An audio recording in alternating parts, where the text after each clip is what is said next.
Hello दोस्तों, स्वागत है आप लोगों का वनडे टूर में। आइए हम लोग आज से राष्ट्रीय सुरक्षा अधिनियम 1960, जिसको रासुका के नाम से भी जानते हैं या इसे एनएसए नेशनल सिक्योरिटी एक्ट के नाम से जानते हैं, इसकी शुरुआत करते हैं।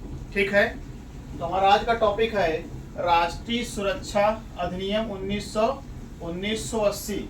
इसका नाम है national security act, NSA national security act, या इसी को रासुका के नाम से जानते हैं, रासुका के नाम से जानते हैं। ठीक है, पहले हम लोग इसमें देखेंगे यह अधिनियमित कब हुआ और लागू कब हुआ।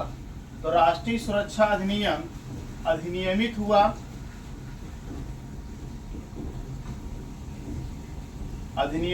आपका 27 नवंबर, अधिनियमित हुआ 27 नवंबर 1980 को। अधिनियमित कब हुआ? 27 नवंबर 1980 को। और लागू हुआ आपका 23 सितंबर 1980। लागू कब हुआ? लागू हुआ आपका 23 सितंबर 1980 को। लागू कब हुआ? 23 सितंबर 1980 को। अब देखेंगे इसमें कुल कितनी धाराएं हैं। तो कुल धारा है, इसमें कुल कितनी धारा है? तो कुल 18 धारा है। राष्ट्रीय सुरक्षा अधिनियम अधिनियमित कब हुआ? तो 27 नवंबर 1980 को। लागू कब हुआ? 23 सितंबर 1980 को। इसमें कुल कितनी धाराएं हैं? तो राष्ट्रीय सुरक्षा अधिनियम में टोटल धाराएं कितनी हैं? 18। और जब राष्ट्रीय सुरक्षा अधिनियम बना उस समय पीएम कौन था? प्रधानमंत्री कौन था? तो प्रधानमंत्री थी श्रीमती इंदिरा गांधी। प्रधानमंत्री कौन थी? तो इंदिरा गांधी। ठीक है, इंदिरा गांधी। और राष्ट्रीय सुरक्षा अधिनियम बनाने का उद्देश्य क्या था? तो राष्ट्रीय सुरक्षा अधिनियम बनाने का उद्देश्य लोक व्यवस्था और भारत की शांति और सुरक्षा को बनाए रखने के लिए। उद्देश्य लोक व्यवस्था, उद्देश्य लोक व्यवस्था, लोक व्यवस्था एवं भारत की शांति, लोक व्यवस्था एवं भारत की आंतरिक सुरक्षा के लिए, भारत की आंतरिक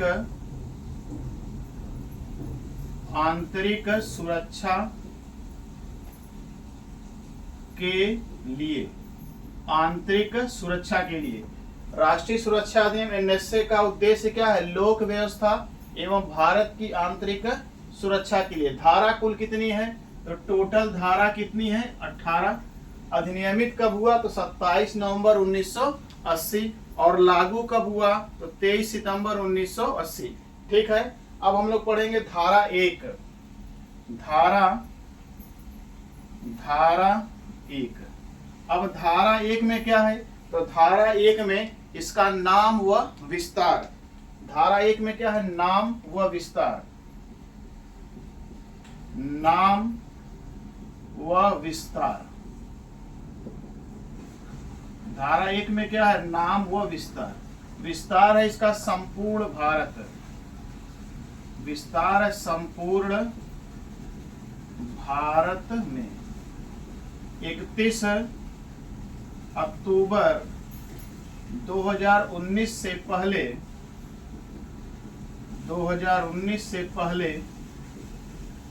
जम्मू कश्मीर में इसका विस्तार नहीं था। ठीक है, 31 अक्टूबर 2019 से पहले जम्मू कश्मीर में इसका विस्तार नहीं था। ठीक है, धारा कुल कितनी है? 18। उद्देश्य क्या है? लोक व्यवस्था एवं भारत की आंतरिक सुरक्षा के लिए। धारा 1 में यह है नाम व विस्तार। तो राष्ट्रीय सुरक्षा अधिनियम का विस्तार कहाँ? संपूर्ण भारत में। अधिनियमित कब हुआ? तो 27 नवंबर 1980। लागू कब हुआ? 23 सितंबर 1980। उस समय पीएम कौन थी? तो पीएम थी इंदिरा गांधी। उस समय पीएम कौन थी? तो इंदिरा गांधी। ठीक है, अब हम लोग पढ़ेंगे धारा 2।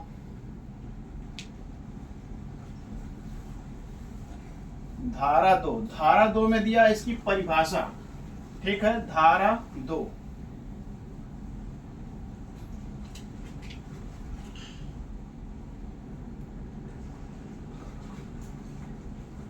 धारा 2 में क्या है? तो धारा 2 में है परिभाषा। इस कानून की, इस अधिनियम की परिभाषा कहां पे दिया है? तो धारा 2 में। और धारा 2 क में दिया है समुचित सरकार। धारा 2 क, धारा 2 क इसमें दिया है समुचित सरकार। समुचित सरकार। समुचित सरकार में कौन? केंद्र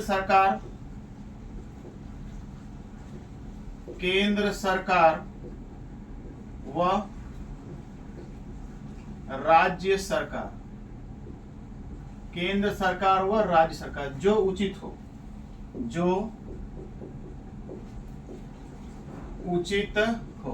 ठीक है। धारा 2 में क्या है? परिभाषा। धारा 2 में 2 क में क्या है? तो समुचित सरकार। समुचित सरकार में संघ सरकार भी आएगी और राज्य सरकार, जो क्या हो? उचित हो। अगर संघ सरकार लगा रही है रासु का तो संघ सरकार, और अगर राज्य सरकार लगा रही है तो रासु का राज्य सरकार। ठीक है, इसके बाद धारा 2 ख। धारा 2 ख में है निरोधादेश। ठीक है, निरोधादेश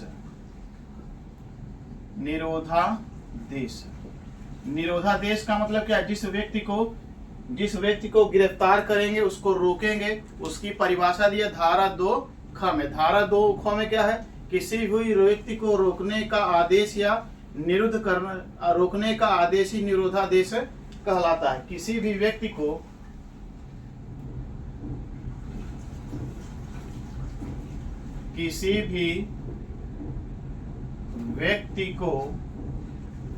रोकने का आदेश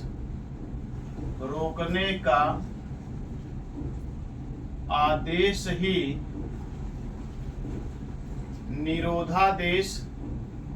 निरोधादेश कहलाता है। रोकने का आदेश ही निरोधादेश कहलाता है। ठीक है, धारा 2 क्लियर हो गई होगी। धारा 2 में क्या है? परिभाषा। अब धारा 1 में क्या है? नाम व विस्तार। विस्तार कहाँ पे? तो संपूर्ण भारत में। परिभाषा में क्या है? धारा 2 का में है समुचित सरकार। समुचित सरकार में केंद्र सरकार और राज्य सरकार, जो उचित हो। धारा 2 ख में है निरोधादेश। किसी भी व्यक्ति को रोकने का आदेश ही निरोधादेश कहलाता है। ठीक है, अब धारा पढ़ेंगे हम लोग धारा 3। धारा 3 में है विशेष व्यक्ति को निरोध करने की शक्ति। ठीक है, धारा 3।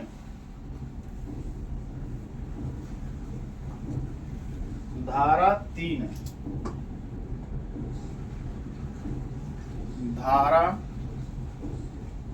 3 विशेष व्यक्ति को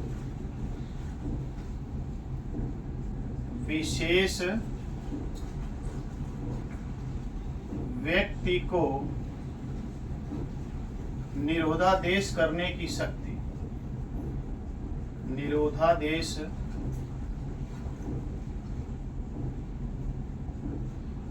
करने की शक्ति। ठीक है, ये किस में है? तो धारा 3 में। अब धारा 3 में किस व्यक्ति को गिरफ्तार करेंगे? तो धारा 3 में ये भारत की रक्षा के विरुद्ध कार्य करे। सबको नहीं गिरफ्तार कर लेंगे। भारत की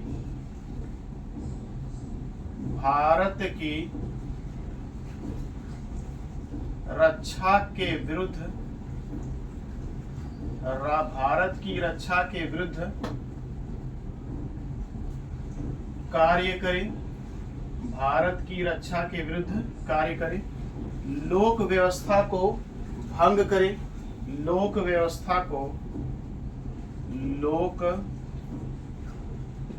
लोक व्यवस्था को भंग करे, ठीक है, लोक व्यवस्था को भंग करे।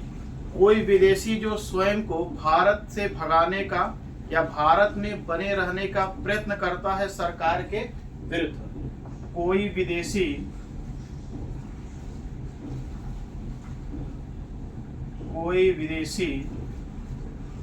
जो स्वयं को भारत में बने रहने, स्वयं को भारत में बने रहने या भारत से भगाने या भारत से भागने का प्रयत्न करे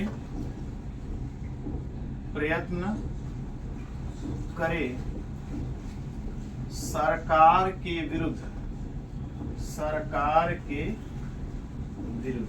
ठीक है। वो सब किस में आ जाएंगे? तो धारा 3 में। धारा 3 में क्या है? विशेष व्यक्ति को निरोधादेश करने की शक्ति। किस व्यक्ति को गिरफ्तार करेंगे रासुका के तहत? तो भारत की रक्षा के विरुद्ध कार्य करे, लोक व्यवस्था को भंग करे। कोई विदेशी, यहाँ पे विदेशी है, कोई विदेशी जो स्वयं को भारत में बने रहने या भारत से भगाने का प्रयत्न करे सरकार के विरुद्ध, ठीक है। वो सब किस में आएंगे? तो धारा 3 में। अब धारा 3 में देखेंगे हम लोग, निरोधादेश जारी करने की अधिकृत व्यक्ति या संस्था। निरोधादेश जारी कौन करेगा, ठीक है। तो निरोधादेश जारी करने की शक्ति के लिए अधिकृत व्यक्ति और या संस्था। हेडिंग बना लीजिए आप लोग, निरोधादेश जारी करने की के लिए अधिकृत व्यक्ति। धारा 3 में ही है, धारा 3। निरोधादेश जारी करने के लिए, निरोधादेश जारी करने के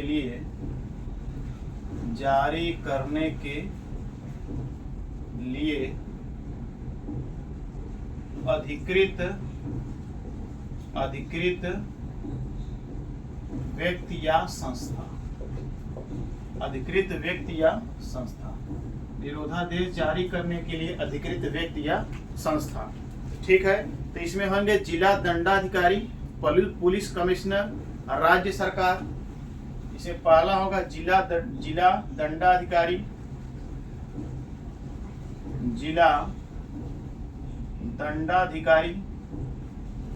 जिला दंडाधिकारी मतलब डीएम, ठीक है। इसके बाद पुलिस कमिश्नर,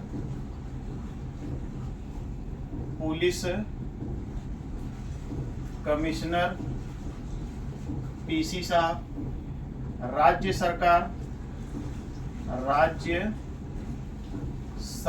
और राज्य सरकार में कौन? मुख्यमंत्री, सीएम, ठीक है। निरोधादेश जारी करने की शक्ति किसके पास है? तो जिला दंडाधिकारी, पुलिस कमिश्नर और राज्य सरकार। अगर जिला दंडाधिकारी और पुलिस कमिश्नर किसी व्यक्ति के विरुद्ध रासुका लगाता है तो 12 दिन के भीतर सरकार से, राज्य सरकार से अनुमोदन प्राप्त करना आवश्यक है। नीचे से लिख ले, यदि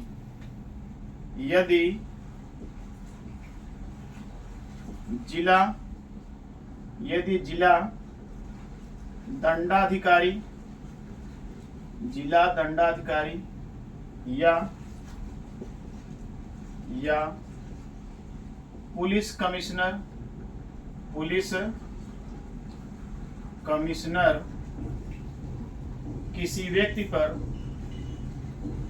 किसी व्यक्ति पर रासुका लगाता है तो रासुका लगाता है तो 12 दिन के भीतर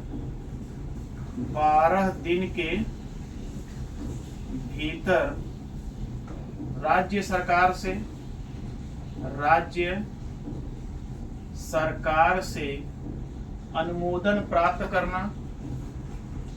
अनुमोदन अनुमोदन प्राप्त करना अनिवार्य होगा। अनुमोदन प्राप्त करना अनिवार्य होगा। अगर जिला दंडाधिकारी और पुलिस कमिश्नर यदि किसी व्यक्ति पर रासुका लगाता है तो 12 दिन के अंदर राज्य सरकार से अनुमोदन प्राप्त करना आवश्यक होगा। अब यदि राज्य सरकार के पास राज्य सरकार अगर मना कर देगी तो रासुका क्या हो जाएगा, समाप्त हो जाएगा। नीचे लिखिए, यदि राज्य सरकार मना कर दे तो रासुका स्वतः ही समाप्त हो जाएगा। यदि राज्य सरकार मना कर दे तो रासुका स्वतः ही समाप्त समझा जाएगा। ठीक हो गया। धारा 3 में क्या है, निरोधादेश जारी करने के लिए अधिकृत व्यक्ति या संस्था। तो अधिकृत व्यक्ति में कौन है, जिला दंडाधिकारी, पुलिस कमिश्नर, और राज्य सरकार में कौन है, सीएम।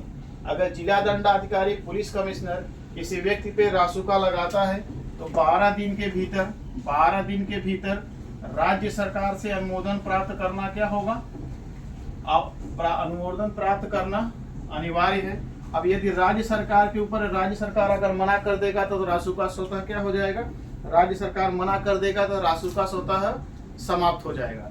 लेकिन अगर राज्य सरकार किसी पे रासुका लगा रहा है तो 7 दिन के भीतर इसकी सूचना केंद्र सरकार को भेजेगी। ठीक है, यहीं पे लिख लेते हैं, यदि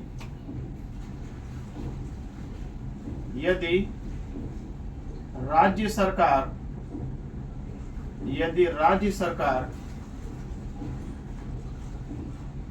किसी व्यक्ति पर रासुका लगाती है तो राज्य सरकार किसी व्यक्ति पर रासुका लगाती है तो इसकी सूचना 7 दिन के भीतर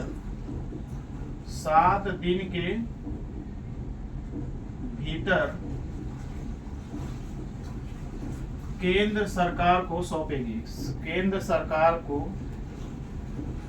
सौंपेगी। अब केंद्र सरकार मना कर देगी तो रासुका क्या हो जाएगा, स्वतः समाप्त हो जाएगा। ये धारा किसमें, धारा 14 में आगे हम लोग पढ़ेंगे। धारा 3 में क्या है, निरोधादेश जारी करने के लिए अधिकृत व्यक्ति में कौन होगा, जिला दंडाधिकारी, पुलिस कमिश्नर और राज्य सरकार। जिला दंडाधिकारी और पुलिस कमिश्नर अगर रासुका लगाता है तो याद रखना 12 दिन के भीतर कि राज्य सरकार से अनुमोदन प्राप्त करना आवश्यक होगा। लेकिन अगर राज्य सरकार लगाती है तो 7 दिन के भीतर इसकी सूचना केंद्र सरकार को क्या करेगी, भेजेगी। अब हम लोग पढ़ेंगे धारा 4। धारा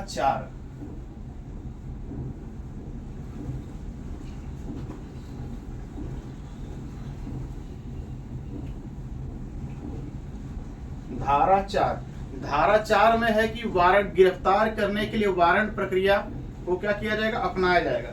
धारा 4 गिरफ्तारी के लिए वारंट प्रक्रिया अपनाई जाएगी। गिरफ्तारी के लिए वारंट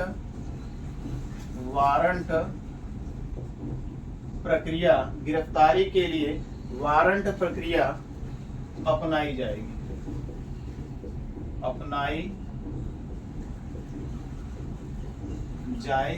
ठीक है, गिरफ्तारी के लिए वारंट प्रक्रिया अपनाई जाएगी। ठीक है, किसी व्यक्ति पर अगर निरोधादेश लगा रहे हैं तो उसको गिरफ्तार करने के लिए वारंट प्रक्रिया अपनाई जाएगी। किस धारा में है, तो धारा 4 में है। अब है कि गिरफ्तार करने वाले व्यक्ति के लिए अवधि, इसको अवधि पढ़ते हैं हम लोग धारा 14A में। धारा 14A, ठीक, धारा 14A में है गिरफ्तार करने की अवधि। कितने समय तक किसी को गिरफ्तार कर सकते हैं,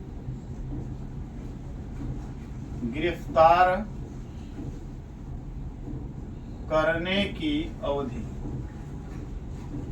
ठीक है। गिरफ्तार करने की अवधि किस धारा में है, तो धारा 14A में है। तो पहले प्रथम बार में 3 माह, ठीक है। प्रथम बार में कितनी बार, प्रथम बार अगर गिरफ्तार करेंगे तो 3 माह, फिर आगे 3 माह कर बढ़ाएंगे, लेकिन अधिकतम 12 माह से अधिक नहीं होगा। तो प्रथम बार में 3 माह, प्रथम बार में 3 माह तक, पहली बार गिरफ्तार करेंगे तो अधिकतम 3 माह रख सकते हैं। फिर इससे अधिक गिरफ्तार करना है, अधिक समय तक रखना है, तो सलाहकारी बोर्ड से क्या करना होगा, सलाहकारी बोर्ड से क्या करना होगा, सलाहकारी बोर्ड से आपको उसको अनुमोदन प्राप्त करना होगा। इसके बाद 3 माह करके बढ़ाया जा सकता है, बढ़ाया जा सकता है, 3 माह करके बढ़ाया जा सकता है। गिरफ्तारी की अधिकतम अवधि 12 माह तक होगी। गिरफ्तारी की अधिकतम अवधि, गिरफ्तारी की अधिकतम अवधि 12 माह की होगी, 12 माह तक होगी, ठीक है।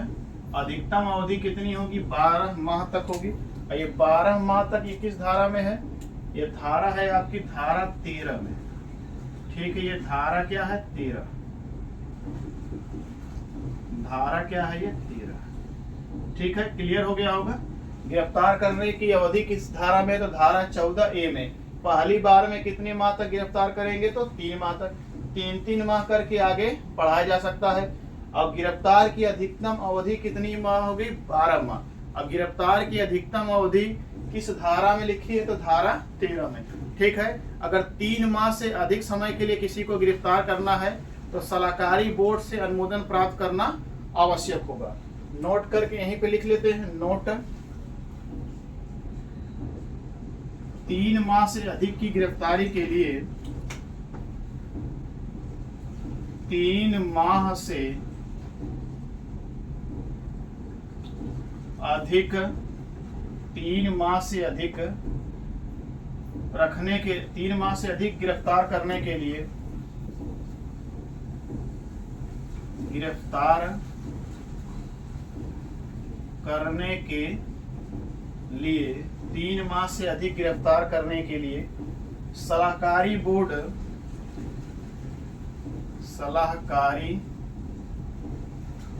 सलाहकारी बोर्ड का गठन है धारा 9 में, धारा 9 में। सलाहकारी बोर्ड से अनुमोदन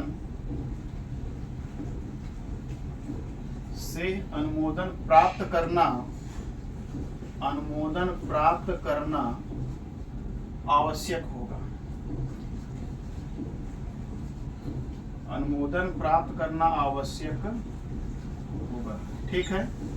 अगर 3 माह से अधिक गिरफ्तार करना है तो सलाहकारी बोर्ड से अनुमोदन प्राप्त करना आवश्यक होगा। और सलाहकारी बोर्ड का गठन, सलाहकारी बोर्ड का गठन किस धारा में है, तो धारा 9 में है, ठीक है। आज की क्लास में इतना ही, कल धारा 9 से हम लोग शुरू करेंगे सलाहकारी बोर्ड का गठन, ठीक है। आज की क्लास में इतना ही। वीडियो अगर अच्छा लग रहा है तो वीडियो को शेयर करिए और कमेंट करके जरूर बताइए कि क्लास आपको कैसी लग रही है। Thank you.